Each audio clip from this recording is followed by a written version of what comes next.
There are no problems, no mountains, no disease, no hungry mouths to feed.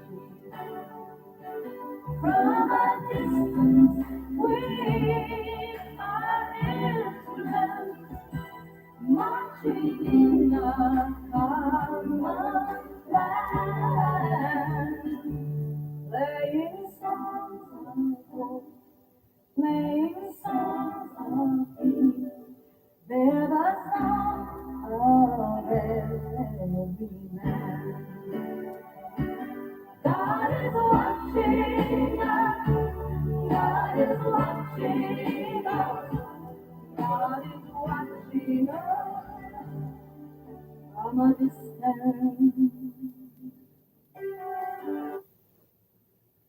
Hey everybody, hope all is well with you. It's great to be with you once again this evening. We'll have some visitors with us shortly from the Knights of Columbus. We're blessed to have them with us this evening once again. But I want to say hello first, and we'll share some parish news here shortly. So with that, Monsignor, you want to say hello?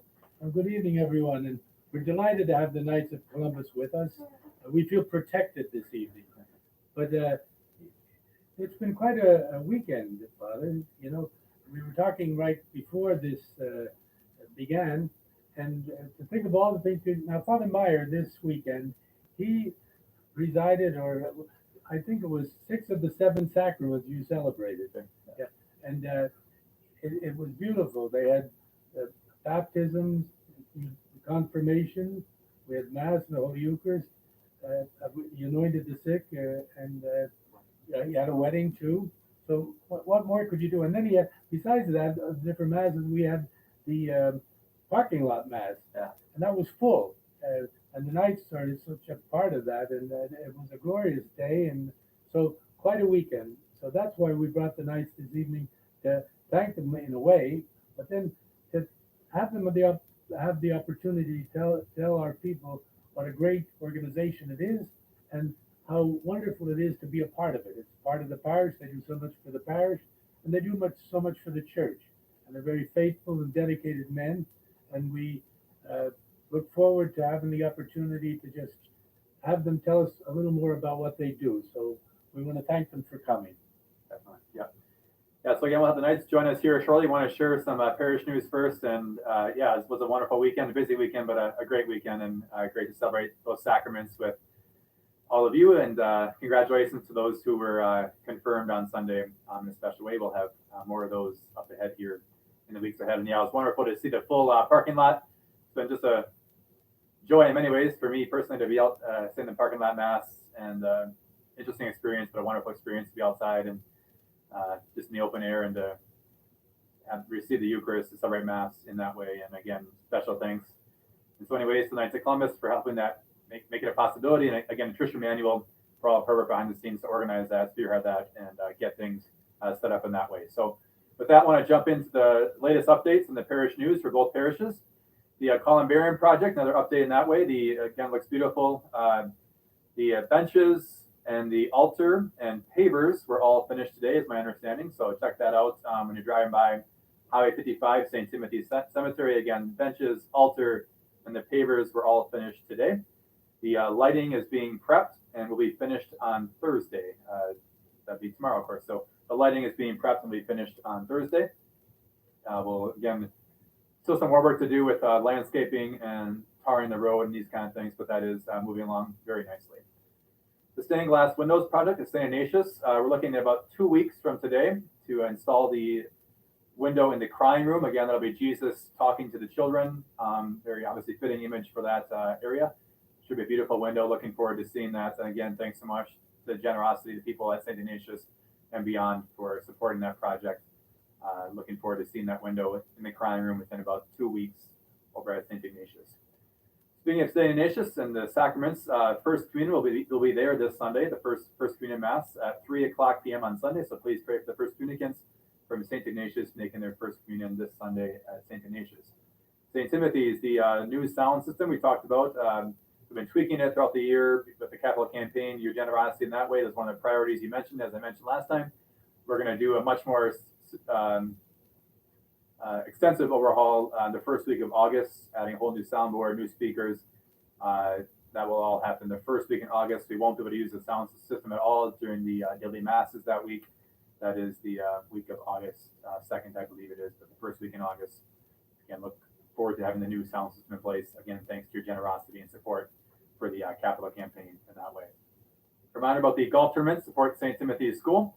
You can either sponsor a hole or, of course, have a team or both. Looking forward to being out there. It's my one time at golf all year, but it's always fun. Best ball tournament, we were talking about that before going live here, and just a fun time to be out there, hang out, and of course support the school and enjoy the nice weather. Hopefully we have that day. So again, it's been great to see, final point here, but great to see the numbers increasing in both parishes for the mass counts. Again, feel free certainly to stay at home. Your obligation is suspended, but for those who feel comfortable, it's been great to see the mass counts continuing to increase in both parishes.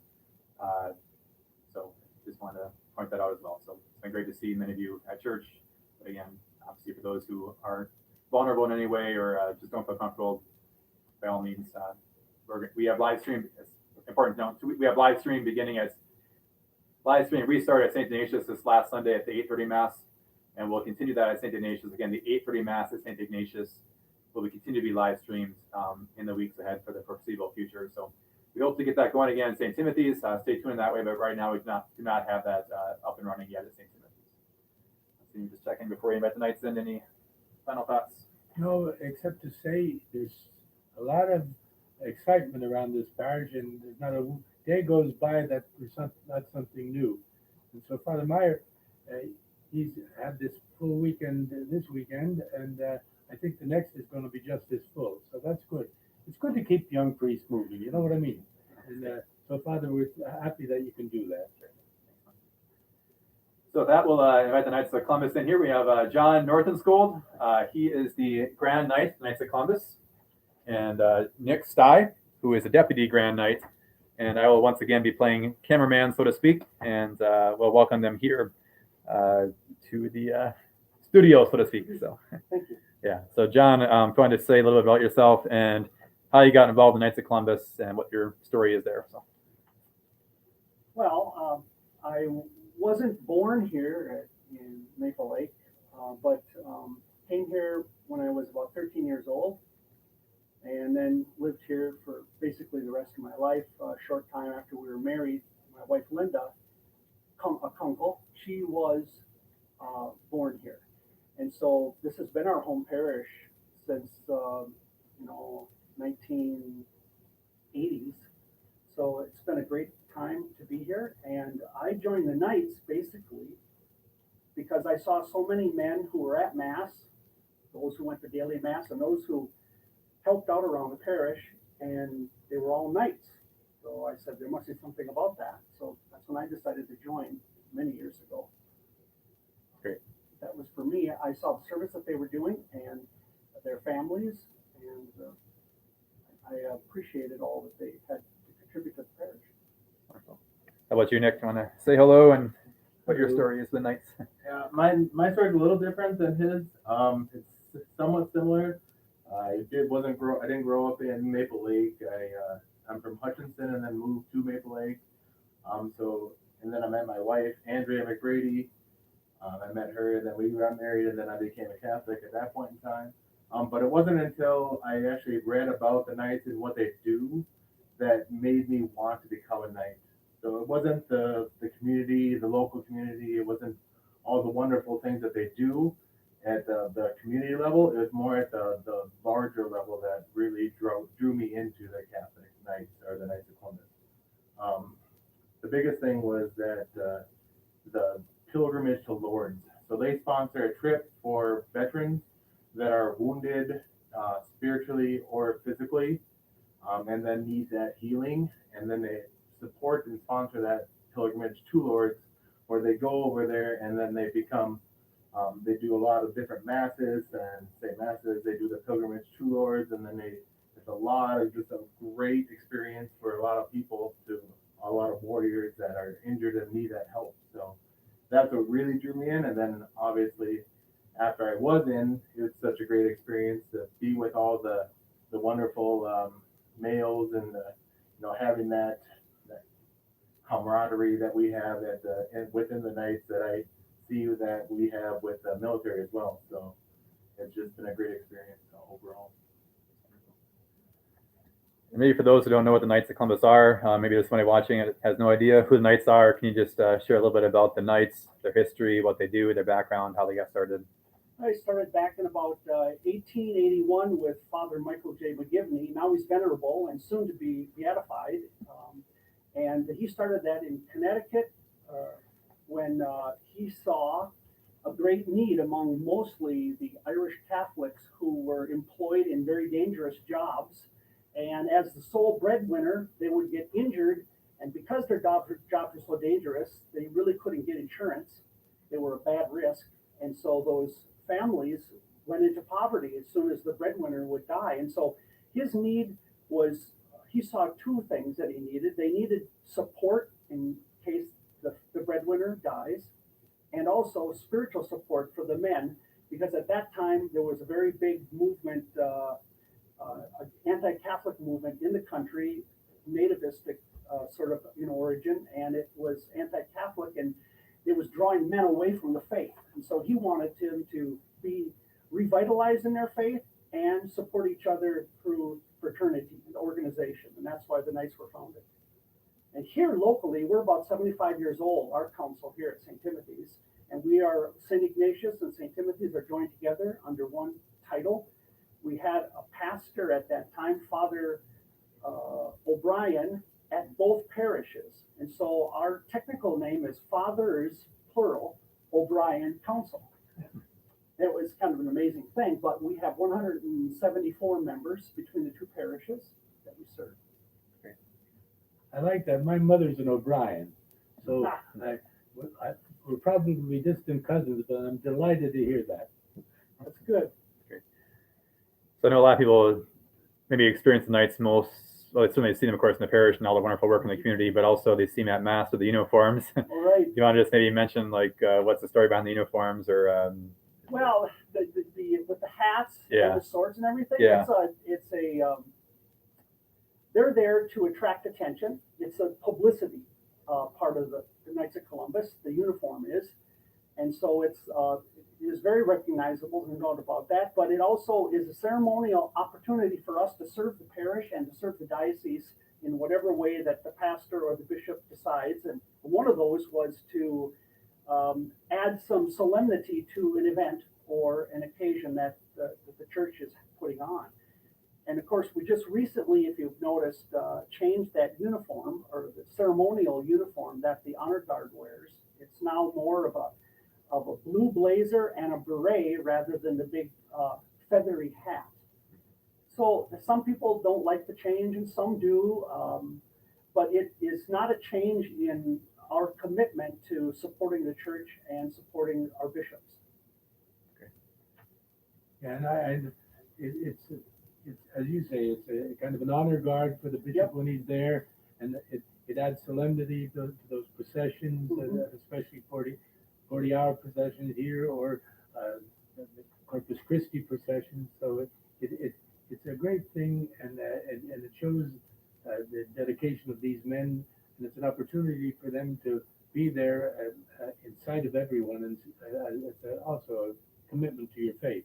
So whether you're wearing the plumes or you're the new green berets or whatever you are, it still stands out.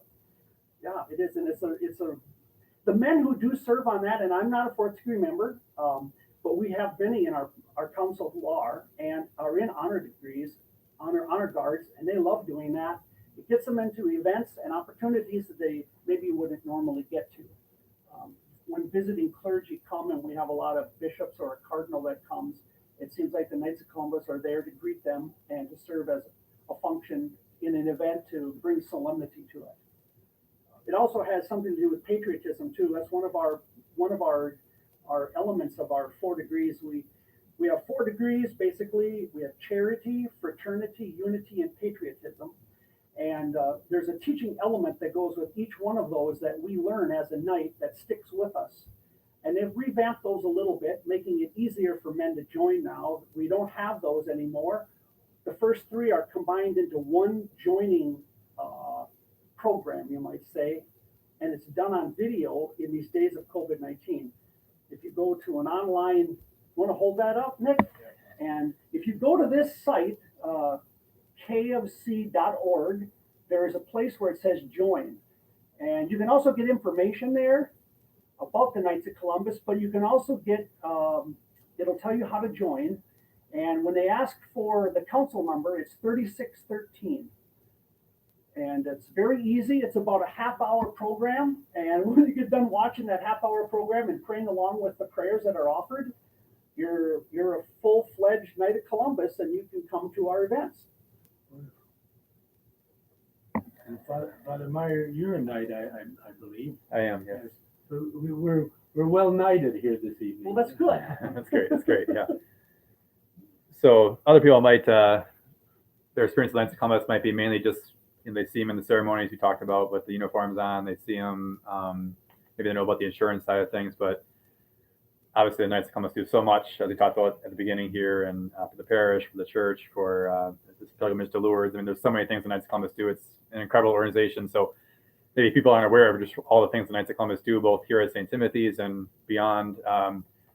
You want to just share some of the things we talked about? The parking lot mass is very in one very concrete way. More recently, we've had Knights of Columbus's help, but do you want to share some of the, I guess, the efforts that Knights of Columbus do here locally and nationally around the world? What Knights of Columbus do beyond, of course, the solemnity and ceremonies and beyond the insurance side of things? Okay, well, we offer an opportunity for the men to be involved in acts of mercy, either spiritual works of mercy or corporal works of mercy.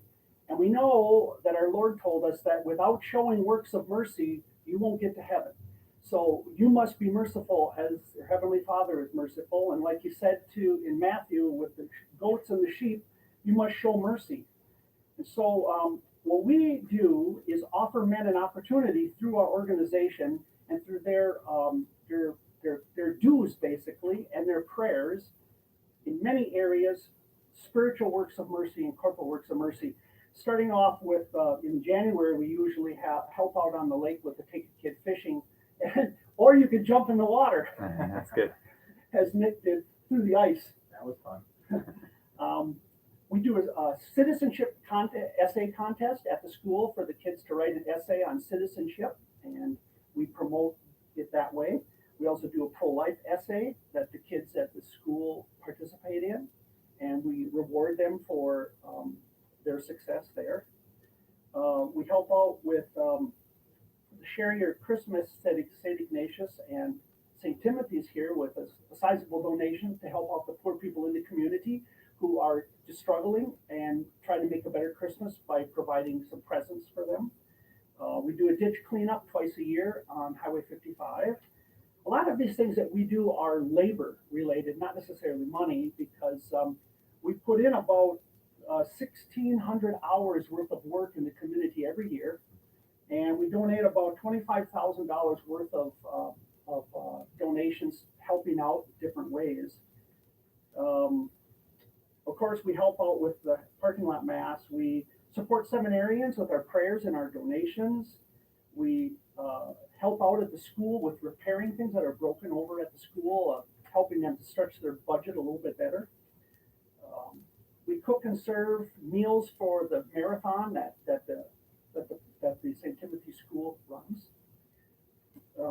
They do a dance, and we cook the food for the dance. We have pancake breakfast for the parish that we make some money on, but it's really nice just to get together as a parish family at those events. We also host an altar server recognition party every year for the altar servers to thank them for all their service to us. We do a Corpus Christi ice cream social. We also do a procession outside with the First Communion kids for the crowning, the May crowning. We do a candlelight dinner and have couples an opportunity to get their marriages blessed when you do that, Father. We do that every year, and every third weekend we take over the ushering duties at St. Tim's to help out there because there's been a need for more ushers. So we do a lot of projects. Put the audio-visual projector in the basement, for instance.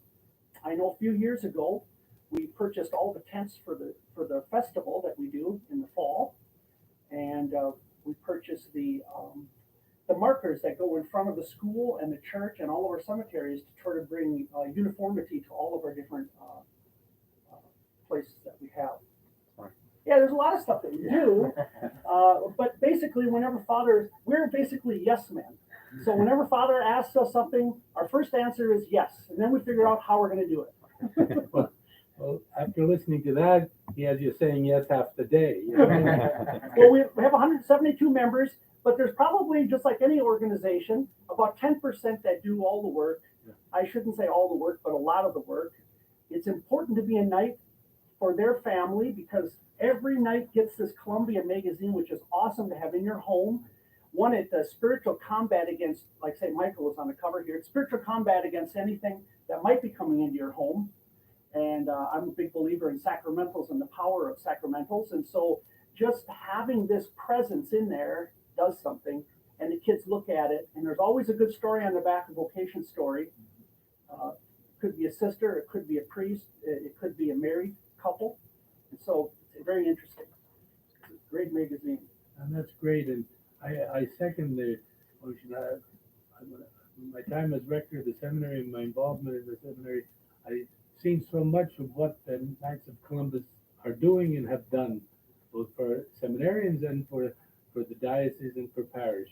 And so many of the seminarians have been helped in many ways by the Knights of Columbus. And we're more than grateful for that. And I'm sure that they pray for the Knights and for more Knights. So, and some of our seminarians are Knights. And yes, we have a council there at the university, and a very active one too.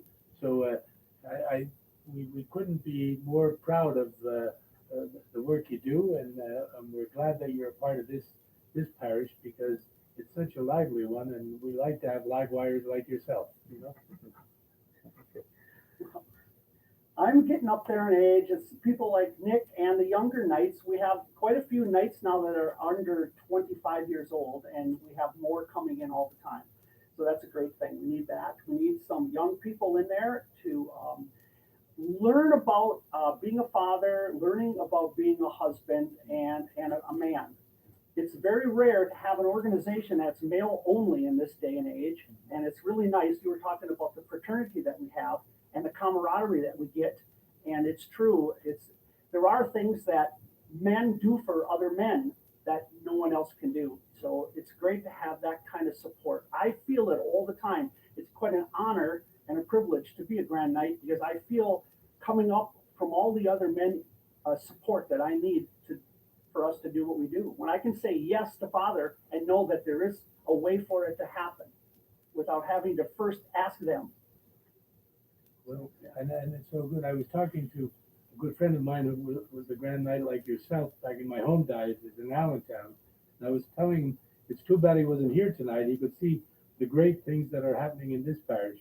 Mr. Gary Bushton, he's a big family, and he's been so powerful and excited about being a knight. So it kind of just sticks with me. And when I see people like yourselves and Nick, you're the National Guard, what they've been and what they are for our country. You talk about being patriotic. We couldn't be more proud of people like yourself, and then you're a knight too. So it's church and state that you're really taking care of. So God bless you. Yeah, thank you. It's just the experience to be able to give back to the community that has given me and my family just so much. You know, the support that we've gotten throughout the years, and just to be able to give back to the community that, you know, just to be able to support each other and to be there, within the faith, and to just live that family life with all the other families in the parish is just amazing. And then, like I said before, that fraternity is just a great thing. You can always count on another guy to help out with whatever you need help with, and if you just ask anybody in the group if they want to support or help with something, you got a lot of people that are going to jump on that and be able to help with that. So great. And just for the life of the church today, about the sense of fatherhood, as you talked about, and fraternity, it's so important, not only in the lives of priests, which we've had learn to make that a central part of what we do. When we were in the seminary, we talked so often about fraternity, community, and the joy of diocesan priesthood. But it goes beyond that. It's the parish too. And men like yourself, so dedicated, and fathers like yourself, what that does for the life of the parish, because when young people see that, they want to be a part of it. So I just encourage you to, recruit. That's the name of the game. You can't. We don't want the organization to become old. You need young people, and you're still young. When you talked about your age, my heavens, I could probably be your father for heaven's sake. But just we need that kind of thing because it brings life into a local community. And if the parishes, we're having a synod going on right now, and if we can just pump all that kind of energy into the work of a synod and into the life of this local church, could you imagine the many things that can be done? So I think we just keep working and praying, and that'll all happen. Monsignor, you talk about the sanctity of the fatherhood and paternity and stuff like that, but like another thing that the Knights of Columbus does really well is the sanctity of life. So they value the sanctity of life.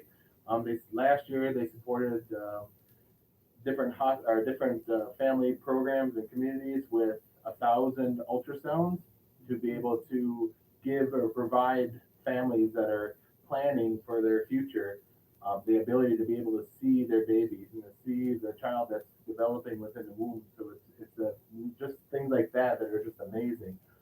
In addition to that, we also do the intrinsic value of human life with the Special Olympics and helping out supporting that. It's just an amazing experience to be able to give back, like I said, to the community that gives so much to us. And there was a song back in 20 years ago or 30. I believe that the children are our future.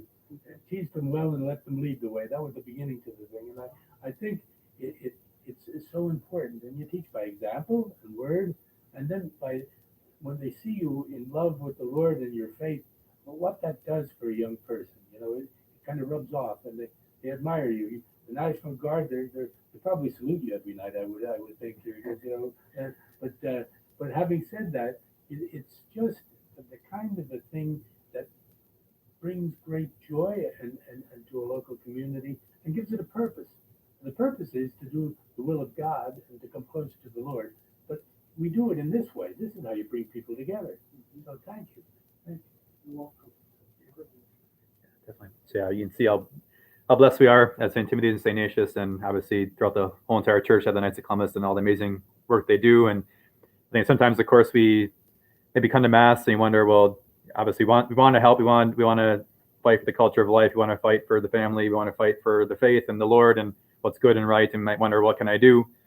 Knights of Columbus is obviously a very concrete, wonderful way that you can help support the culture of life and help support the family and support our world and what's good and right, especially in a culture that, of course, sometimes goes away from that. We can try to be that light and witness to others, and it's a very kind of concrete, practical, easy way to get involved, and of course also have that fraternity of other men in the parish trying to live out their faith and just that brotherhood of being the Knights. So, for those, sometimes you might think, again, what can I do or what should I do in the midst of challenges in the world, or how to bring about more of that sense of God's goodness. Knights of Columbus, as you can hear from all the amazing work they do, that's one very easy way and very concrete way to really do a lot of wonderful things. So, and I just say, with people who watch here, we've been thrilled that so many from the parish are able to be with us at these evening sessions. But it's a reminder to you men out there who are not knights yet, give it a good thought and say a prayer, and then just hit the road and come here and help these men out. We need to make the Knights of Columbus grow strong and stronger and stronger, and that will help our parish and it helps the local church. So if you couldn't do anything better than join an outfit like that. Well, I like what you say, Monsignor, because there's a phrase that you have that I've heard you say numerous times, and it was "give it a go." That's right, give it a go. So I think that for the men out there, they should give it a go. And it's inexpensive. It's $25 a year for dues. It's very easy. If you're not a knight, and that's 18 men who are 18 years of age and older. And if you're not a male and you want to support the Knights, you can support our fundraising efforts. We have fundraising coming up later this summer. We have another gun raffle coming up. And our raffles and our fundraisers allow us to do our charitable work that is money related, but also you can always help out on pancake breakfast. We oftentimes have children of Knights and families and spouses back there and grandparents who help out. And so if you have a Knight in your family, feel free to ask them if you can go with them to help out at some event. A ditch cleanup, for instance. You know, you don't have to be a member of the Knights to do that. But you were saying, Father, about giving people an opportunity to witness their faith, helping out their neighbors, just like the Good Samaritan. But who is that? And how do I go about doing that? Well, in a concrete way, in a nuts and bolts way, very easily, you can participate in one of our activities, and that fulfills that requirement. So that's what I would say. Yeah, that's What great. did you say the dues were $25? What did you say, $25? Yes, that's what this magazine should cost. $25. You know, now I get a haircut. I think it costs me more than that. I've been having Father give me the haircut. I'm making out in this deal. You know what I mean? Right. But that's pretty a good deal. I tell you. We leverage the dues that we make, and then all of our efforts are to such a degree that it really is a blessing. And I'm amazed every time at the end of the year, we do an accounting, and it's amazing how much money we actually contributed to the community here. And also, we also like send wheelchairs to Haiti where they had problems. And so there are a lot of national programs that Nick was talking about where we contribute to those. But we also do it right here, and we do it not just in our parish, but in the community.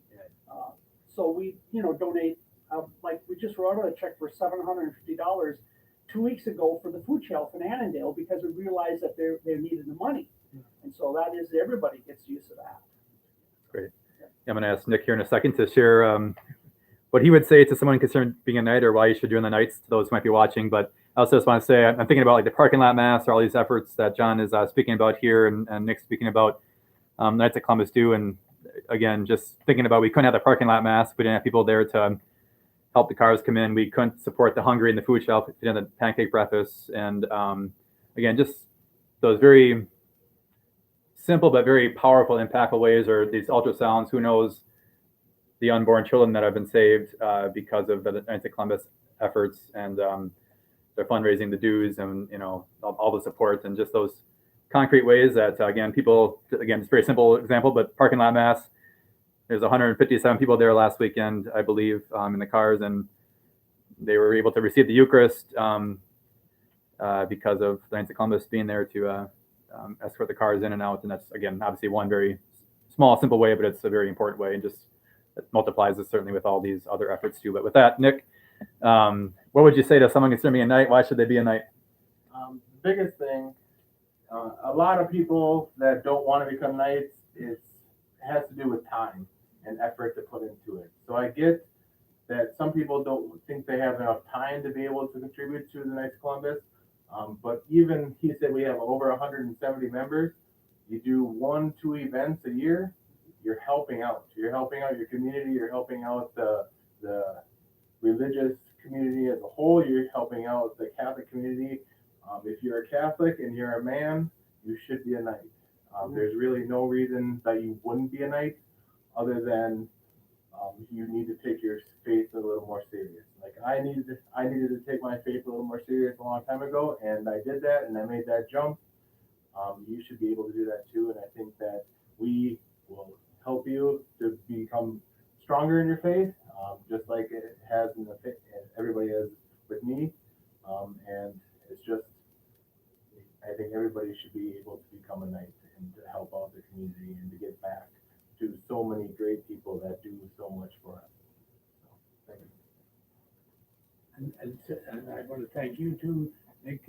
I'm looking at that National Guard there, and I can't help but think, and in these days, and we've had the National Guard have helped out so many of these local, or not some local, some cities around the nation that have had this problem of instability, and and discord, and you're a presence there to tell them how important security and law and justice is to what we believe in, and you're a fine, how would you say, example of what can be done if you just give yourself to the right cause. And the cause here is that we liberty and justice for all, and in God we trust, and that's what we believe. And you're the people that help us live in peace and harmony. So we thank you and your brothers for all of that. Great. Maybe a good kind of tie in here. Knights of Columbus, John, you mentioned earlier the four areas there, and world's obviously unique times right now, and there's always challenges certainly. But I guess how would you see both of you, the Knights of Columbus's role in the world today? How could the Knights of Columbus help in this? How can being a Knight of Columbus today in the world that we're in? What is the Knights of Columbus, the witness that they give or you give, in a special way in today's world? How could you see that? Yeah, the evangelization side of how the news, because that's an important part of the mission of the Knights of Columbus today, huh? Wow, evangelization, that's a scary word, huh, Nick? But it's really just as simple, though, as being a good father or being a good neighbor. We have a program right now, and I hate to call these things programs, but there's not a better word than that, but it's looking after your neighbors. So it's calling up your neighbors to see if they need anything done. And they call that program, I can't remember the name of it right now, but it involves taking care of your neighbor, just like in the Good Samaritan. And the other program that we do, Standing in the Breach, that is designed to help men become better fathers, even if they don't have biological children. The role of a man to be a father, to be a protector, to be a defender, to be a provider, those are important elements. And sometimes through those efforts, there is evangelization that takes place, particularly within the heart of the man, because the man realizes that, like God the Father loves us, we have to then love each other that same way. And we do that by being the best man that God made us to be, by protecting, by providing, and giving comfort to those who are sorrowing. And so that's what the Knights are basically, that was their founding principle, was to take care of families. And in this day and age, maybe just being a good father is a radical thing. And it's an important thing. And when we were talking just previously there about the importance of defending life and the sacredness of life, and how much a part of the mission the Knights find that. But I also could describe the very thing you're saying. I said, you're ambassadors for peace and guardians of life. And that's all just a part of what the Knights do. So it's really, really a great blessing. We love doing it. Any kind of thoughts you want to share that we haven't covered, or about Knights of Columbus? I mean, just in general, the Knights of Columbus is all about charity. And you say, how can we evangelize other people? How are we going to bring them to the faith? And some of it's just being out there in the community, helping out, them seeing us doing that, and being charitable with everything. Charitable with prayers, charitable with our work, charitable with our money. Whatever it is, it's just being out there in the community and having other people see us doing that. And then just having that work to have the example that you're showing to other people. I know as a father, we talk about fraternity and stuff like that. It's just showing my kids what right looks like, what we're supposed to do as faithful Catholics, as men. I have one son, but that's it, out of the 9 kids that I have. But it's just showing him what right looks like and what he should be doing, and just providing that example to him. So it's kind of like that. The evangelization just comes from the charitable work that we do, and other people seeing the charitable work that we do. Right. 9 children. 9 That's a baseball team. Way to go. Yeah. We'll call them the Saints. How's that? There you go. I love it. That's good. I think. Father, I think this all has to do with and it's a great, exciting thing to invite the men to stand up and rise up and just give their example to the church, and they'll find in doing that other men doing the same thing, and it gets more exciting as it goes. So we should probably think, Father, before these people just start calling in and signing up already, but we could close with a kind of a prayer. We'll make a song of prayer. How's that? We can do that. We always have a closing song. This will be for the Knights of Columbus in particular. And we say, rise up, O men of God.